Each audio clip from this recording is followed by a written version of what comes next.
Hi everyone, that's me, and today I'm taking on one of my biggest cycling adventures yet, and I want you to come along with me.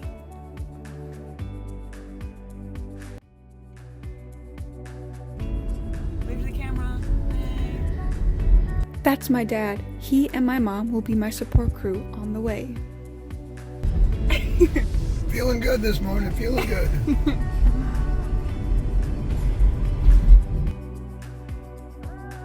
This whole trip was my idea, and somehow I talked these two into joining me.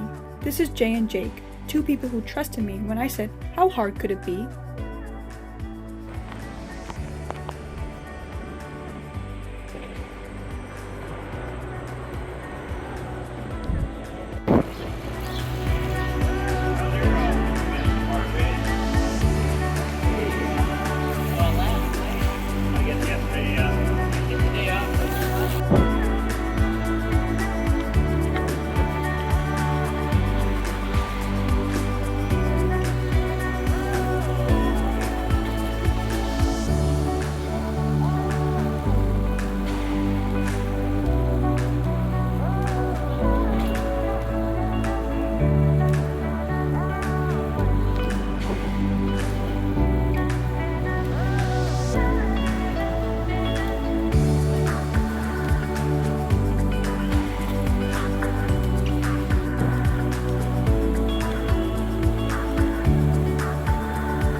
Okay, I was just curious because I thought it was supposed to be sunny all day. Yeah, right? So this, yeah.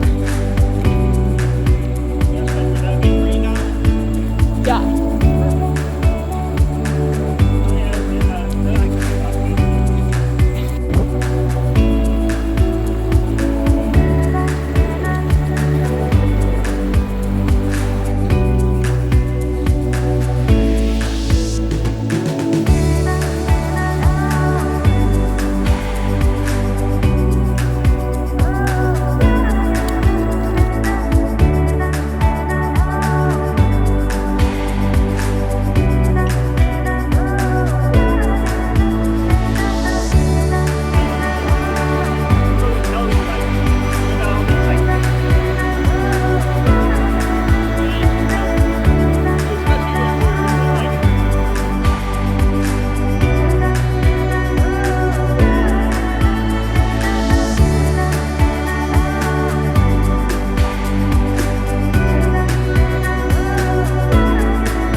That was the worst shoulder.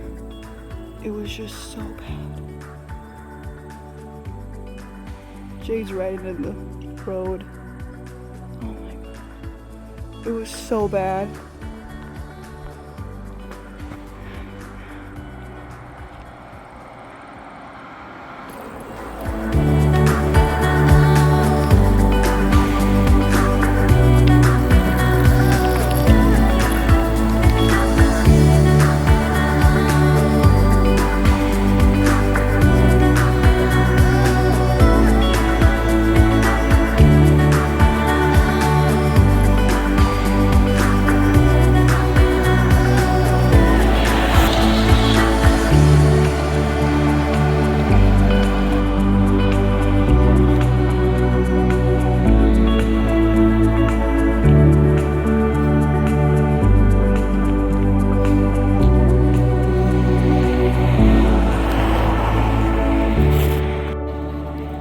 just resting. We're like, we don't know if we're gonna make it in time. They might be past Pine City as we're going and you're going. Oh yeah. You were wondering if you were going to make the Hindu before we did, but Yeah. well over Yeah, behind. we thought it might be easier to find you.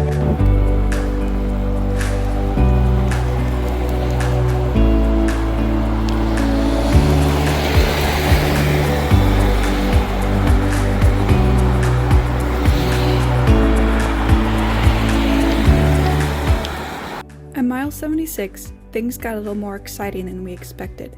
Out of nowhere, two little white dogs came sprinting after Jay and me. They may have been small, but they were keeping up with us at around 18 miles per hour. At one point, I had one dog on each side of my bike. They were barking, running just inches from my ankles, and I was convinced I was either going to get bitten or hit one of them and crash. It all happened so fast, but it definitely got my adrenaline pumping.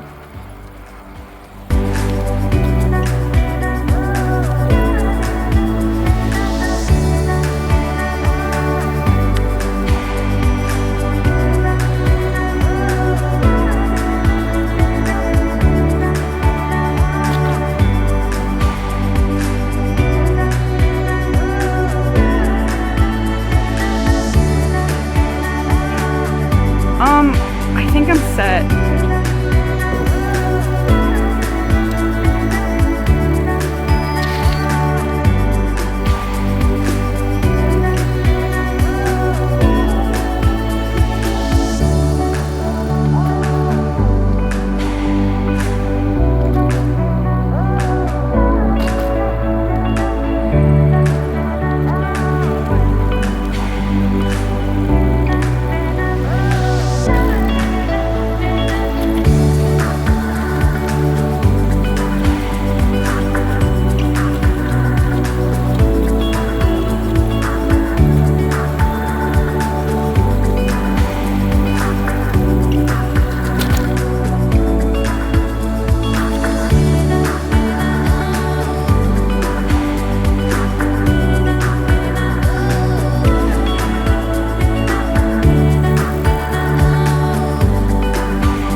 By this point, the heat was really starting to catch up with us.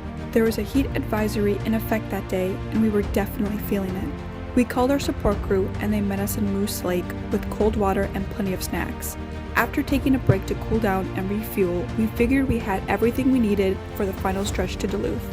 We were wrong.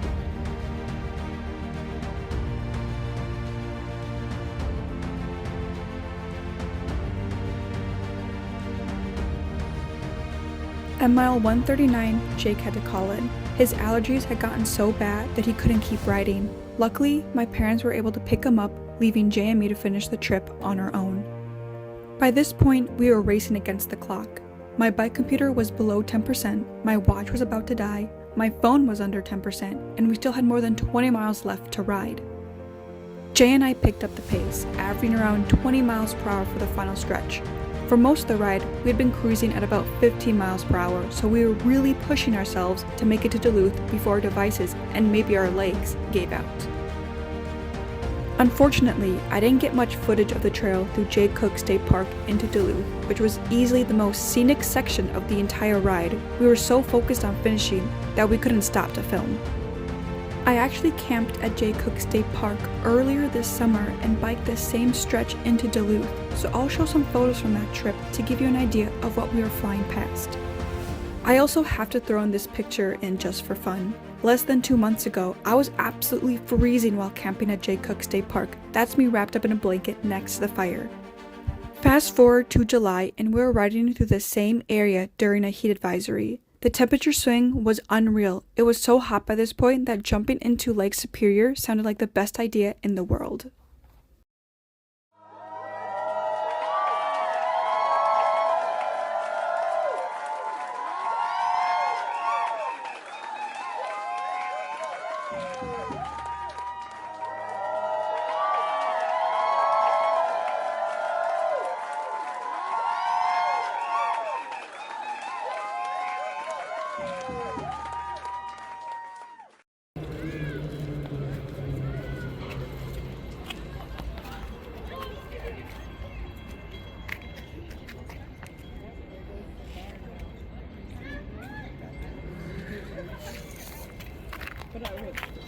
Oh, yeah.